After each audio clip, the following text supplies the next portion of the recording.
So today has been a hectic morning in the world of Formula 1. In this video we're going to be going over all of the team principal changes in what has been a very sudden and dramatic team principal silly season, and also having a brief analysis of what we can expect from everybody in their new roles. Now for this video I was considering having loads of beautiful graphics showing all the changes, but if I'm being honest, I think the best way to convey how sudden and hectic all of this was is just by going on F1's Twitter feed. So obviously all of this news started when Mattia Binotto was announced about 2 weeks ago now, god that feels like an age ago, but only 2 weeks ago, that he will be leaving the position as Ferrari team principal at the end of 2022. Alright, that makes sense, nothing wrong there really. You know, Mattia, he seems like a great bloke, but I think statistically will go down as one of Ferrari's least successful team principals. So it's not a massive shock that he left. Also, I think him trying to have a no-blame culture at the team, while probably brilliant for worker morale, when it comes to probably shaking up with some reforms that the team really desperately did need to mount a title challenge, he had failed in that aspect. Of course, mostly here I'm talking about the strategic errors that were time and time again present during the course of the season, but there was never any blame being laid at the strategist's feet. It does seem as well that Inaki Rueda, who works at Ferrari as a strategist and is often blamed with most of these strategy calls, it does seem that he has also left the team. So a big shake-up at Ferrari, but who fills that spot? Let's get onto it in a minute, because in between this morning and this tweet, we did have some other more minor news potentially, that Jost Capito is departing from Williams. And this was a really interesting one, because when I heard this, my first thought was, oh, he's off to, spearhead the Audi project then with Alfa Romeo. Well, no, potentially not. We'll get on to why he still could. But at the moment, it's not looking like that. But like I say, it's not impossible. But anyway, so yeah, Williams CEO or Williams team principal leaves his role. So there's a new one. Again, I'd like to say this one wasn't a shock because, well, no one really expected it. I mean, if we look at the replies to this tweet, it's going to be people going, whoa, what, wow, is this what Binotto? Yeah. So all of these, people weren't expecting this to happen. But it's not a massive surprise. Williams are still languishing at the bottom of the constructor standings, and really there's not big signs of improvement, and I wouldn't say they have a particularly strong driver lineup for next year. So I don't think Williams are going to get out of the rut that they've been stuck in for a few years for a while. So I think we'll start off this morning with what was the least surprising news. Fred Vasseur leaving Alfa Romeo to join Scuderia Ferrari. This one is not a surprise. He's joined as team principal and general manager. This had been rumoured in the news for a couple of weeks now, and I was tempted to do some shorts on it, but I have been ridiculously busy with university, so sorry about not uploading for a bit. Hopefully over the Christmas period that will all change. But regardless of that, Scuderia Ferrari announced that Fred Vasseur will join the team. So again, like I say, this isn't a massive surprise, but of course it does now leave that vacant slot for team principal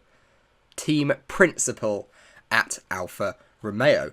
And why is Alfa Romeo so important? We gave it a mention a little bit earlier. It's because, of course, Audi are taking over that team in 2026. Now, I'm sure it doesn't take a genius to work out why Audi is a massive name and project to work on in Formula 1. They're Audi. But if you maybe don't know, they're going to bring massive funding to the team, and they are going to have very high expectations. They are not going to be content with 6th, 7th, 8th in the constructor standings. They will want to work their way up the order and compete with the big boys. Again, because they're Audi. So for anyone who follows Premier League football, it's a bit like having the Newcastle manager job open while the Saudis are taking over. It's one of those things of, okay, the team might not be great at the moment, but give it a couple of years, you're going to want this role. So try to get in there early and you can spearhead this whole project with all of these extra funds.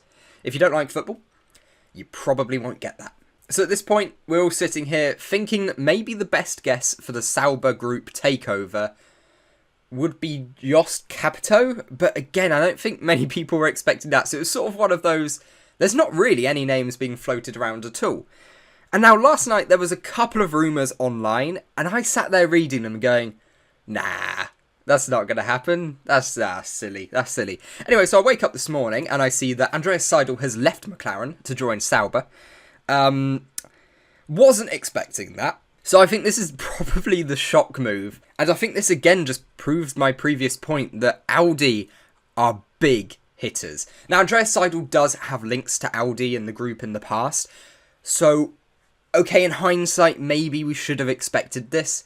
But it seems so weird. Andreas Seidl hasn't even been at McLaren for 4 years. And he is already off to spearhead another project. Now, what's interesting about this one, I'll tell you. So, here we go. We're on the F1 website now. This is the article about the hiring. McLaren boss Seidl joined Sauber as CEO. He's joined as CEO, not team principal. So, the least that this means is we're going to get a new team principal on the grid no matter what, because Seidl is not in that role at Alfa Romeo, or Sauber, or Audi. That's going to get confusing, isn't it? So as we see here, Fred Vasseur is set to vacate the role which he dovetailed with his duties as team principal of Alfa Romeo. So in this one, Fred Vasseur was doing the CEO and team principal role, whereas now, that's not what's happening here. Seidl is joining as CEO, not team principal. But as we read on, we see once Seidl is in place, Sauber, who will become Audi's factory team, and yeah, it's that big, it's being mentioned in the article. It is a massive thing having Audi join the sport. But anyway, it says he will focus on working on the appointment of the squad's new team principal. So there we go, we're getting a new team principal on the grid no matter what now. But who's it going to be? Well, McLaren didn't leave us waiting for long to find that out. I was thinking when I first saw that, I was like, oh, is Jost Capito going to become... No, that makes no sense. But ladies and gentlemen, the new team principal of McLaren is Andreas Stella. Or Stella. I don't know how you pronounce it in his language. I'm trying to be nice. As our new F1 team principal with immediate effect, with Andreas Seidl leaving the team for a new challenge. Now, what's interesting about Andrea Stella is he's an engineer. And that's a similar thing to what Mattia Binotto had when he was moving to team principal of Ferrari. And obviously that didn't work out too well, but I wouldn't blame Binotto for the performance in the first couple of years of that Ferrari car. I don't think that was on him. However, and I will say however, I do think to be a manager in Formula 1, you do have to be, or to be a successful manager, incredibly cutthroat. I don't know Andrea Stella personally, so I can't say if he has those qualities or not. I don't think Mattia Binotto, as an engineer, necessarily had the experience and those qualities to be a team principal of a Formula 1 team. Let's hope, and I'm a McLaren fan, so let's hope Andrea Stella does have these qualities and he can continue to build the team back to where it once was. It looked like they'd taken a step forward back in 2021, but in 2022, it just looked like with the new regulations, they weren't quite there. We have news that there was a delay to the wind tunnel. That won't come in until about 2024, 2025 now. So maybe for McLaren, it's a case of waiting a couple of years before they get their own wind tunnel and try to keep the brand some credibility as a big racing icon before getting that wind tunnel, and then basically that the sky's the limit. Same story with Alfa Romeo. They have a phenomenal wind tunnel. The facilities they have down there at the Sauber group is immense. Going to chuck Aston Martin into this video as well, because their new facilities at Silverstone, which, trust me, are massive. Drove past it while it was being built. The amount of... Aston Martin, they've put a lot of money into their facilities. So that'll be really interesting to see their potential growth over the next couple of years. Alonso will be hoping for that. But anyway, then we have, of course, the Formula 1 tweet officially. McLaren promote Andrea Stella to team principal. So there we go. We now have that. And just look at this. What a morning it has been of news. It's all the team principal silly season, and all of these have been announced so quickly that it's clear that this was all pre-arranged. You know, none of these have been knee-jerk reactions. But my God, what a switch up it has been. And I mean, we still have a couple of teams now with no team principal. So the only slots we have left open now are the Alfa Romeo and Williams team principal roles. So that's what we're waiting to see. That's the news to look out for in the next couple of days. When that news comes out, I'll probably do a short on it rather than a full video like this. Only really went for a full video because there is so much news. There is so much to talk about in this video. But if you have enjoyed it and you want more sort of F1 analysis, F1 news, and live streams coming up over the next few weeks, now my uni work is dying down a little bit. We've got to the end of the semester, so everything's due in. We've got all the tests. So sorry for the last week or so where I haven't been able to upload too much, but genuinely, I have just been so busy. But it's great to be back on YouTube. I look forward to reading all of your comments. Let me know what you think about all of these moves. Also, maybe who's going to take over at Williams and Alfa Romeo. Let me know your thoughts down in the comments. I always read them all. And don't forget to subscribe if you enjoyed the video. It really helps out.